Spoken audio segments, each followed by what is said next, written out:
Bueno, ya estamos de vuelta, tenemos la presencia de Luis Muñoz, candidato parlamentario andino por el movimiento Avanza. Luis Muñoz, muy buenos días. Le hago la misma pregunta que le hice a otros candidatos para el Parlamento andino. ¿Sirve algo el Parlamento andino? Buenos días, Carlos, buenos días a todos los televidentes. El rol del Parlamento andino en cerca de 4 décadas ha sido extremadamente pobre para los principios de eficacia para los ciudadanos ecuatorianos. Lamentablemente, sus facultades desde el punto de vista de poder sugerir, promover, formular normativa o políticas de integración y no ser dichas políticas de efecto vinculante, han limitado, lógicamente, el rol de dicho órgano de control y deliberante de la Comunidad Andina de Naciones. Entonces, lógicamente, la propuesta de nuestro partido, de Avanza, Listas 8, es concretar en un cambio de rol del Parlamento andino para que dejemos de sugerir, dejemos de proponer y pasar ya a la implementación en un gran cambio en el derecho de integración. Lo cual significaría que las resoluciones del Parlamento andino, de acuerdo a la visión de Luis Muñoz y de su movimiento, deberían ser vinculantes a la región. Por supuesto, porque si vamos solamente a estar sugiriendo, proponiendo o formulando, vamos a tener el resultado que hemos tenido durante estas 4 décadas. Años, ¿no? Ahora, pero vamos a lo siguiente, ¿de quién va a depender ese cambio de rol? ¿De quienes van a conformar el Parlamento andino o de la decisión de los países? Bueno, el tema está dado, el Parlamento andino está integrado por Colombia, Ecuador, Perú, Bolivia, 5 representantes por cada uno de los países miembros. Chile se unió en el año 2015, pero el tema está en que sus representantes, la misma plenaria del Parlamento andino, debe formular el cambio del rol del mismo. Mire usted, las críticas para el Parlamento andino no se presentan exclusivamente en Ecuador, se presentan también en Perú, porque a diferencia de Colombia y de Bolivia, en Perú y en Ecuador son elegidos durante 4 años y lógicamente significa un egreso de pago que realiza cada uno de los Estados miembros considerable, tomando en cuenta que su rol, su participación, no es lo suficientemente efectiva para los ciudadanos de cada uno de ellos. La propuesta de los Muñoz, entonces, se fundamenta en el cambio de rol, que las resoluciones sean vinculantes. En caso que esto no se dé, ¿qué va a hacer Luis Muñoz? ¿Va a renunciar al Parlamento andino? En caso de que sea electo. No, en caso de que no se dé el cambio de rol, ¿no?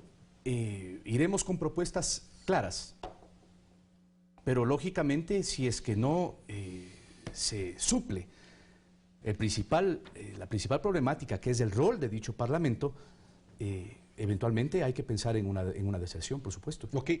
¿Qué otra propuesta tendría? Bajo el escenario que supongamos, porque planteemos escenarios, porque la vida son de escenarios, planteemos que el rol se cambia. En ese sentido, ¿qué debería plantear entonces el Parlamento andino desde una legislación parlamentaria andina? Bueno, primero, establecer políticas y normativa común que permitan ver tanto al Parlamento andino como a los Estados miembros en el largo plazo. Es decir, los Estados miembros deben dejar de pensar en proyectos de gobierno, en que si tenemos un gobierno de izquierda en un país miembro y un gobierno de derecha de otro país miembro, el intentar irradiar dicha ideología política y que sea aceptada por parte de las otras naciones. Eso es algo muy complicado y por ello tal vez esta situación de estos 37 años. Entonces, si nosotros vemos proyectos no de gobiernos, sino de Estado, dentro de un proceso de integración interregional, podemos llegar a resultados como, primero, el factor de la educación, segundo pilar sustancial de nuestra propuesta. La educación, como segundo pilar, nosotros hemos planteado que todo bachiller ecuatoriano puede estudiar en cualquier país de la Comunidad Andina de Naciones, que lógicamente tendrá que pasar un proceso de homologación, de estudios, que sea lo más sencillo, pero la educación es algo sustancial, algo que se ha visto limitado hoy por hoy en nuestro país, ¿sí?, con un examen que me dice dónde debo estudiar y qué debo estudiar. Tercero, el factor de salud. Nosotros pretendemos que los ecuatorianos, tan solo con su cédula de identidad o de ciudadanía, pueda hacerse atender en el sistema de salud de cualquier país miembro de la Comunidad Andina, ¿no?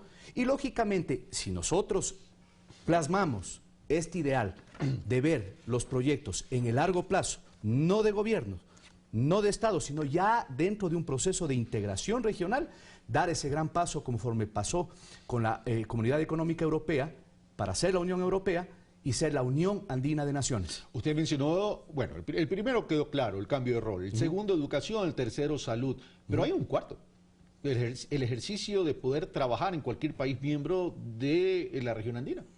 Por supuesto, sí, tanto el trabajo cuanto el acceso a financiamiento, son proyectos que no vendrían en el corto plazo, serían proyectos en el largo plazo porque tendríamos no solo que unificar la legislación laboral y en el caso del crédito no solo unificar la normativa financiera, sino que somos países que tenemos graves problemas de empleo, graves problemas de acceso a financiamiento, tales como los que oía hace un momento en las entrevistas que precedieron, ¿no?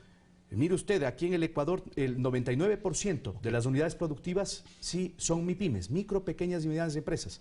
Sin embargo, sus mayores falencias es la consolidación de capacidades y el acceso a financiamiento, que lógicamente en el largo plazo en este proceso de integración se podría revisar. Luis Muñoz, muchas gracias por estar con nosotros. Luis Muñoz es representante del Movimiento Avanza y está de candidato al Parlamento Andino.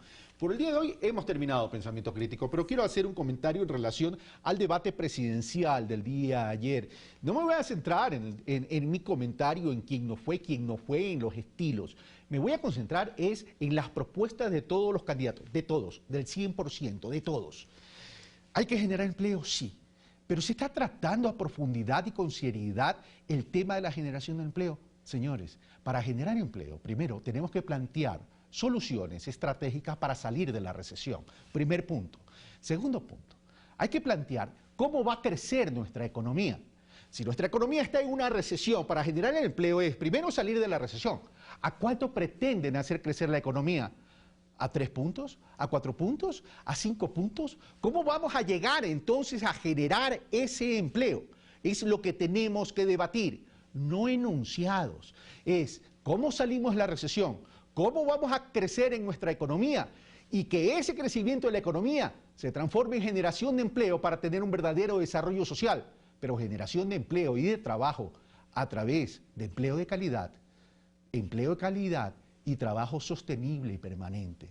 Esos son los temas que yo hubiera aspirado a encontrar, que yo aspiraba a encontrar en el debate y en las propuestas. Hasta ahora, como decíamos en la costa, aplazados todos. Esto fue Pensamiento Crítico, soy Carlos Rabascal.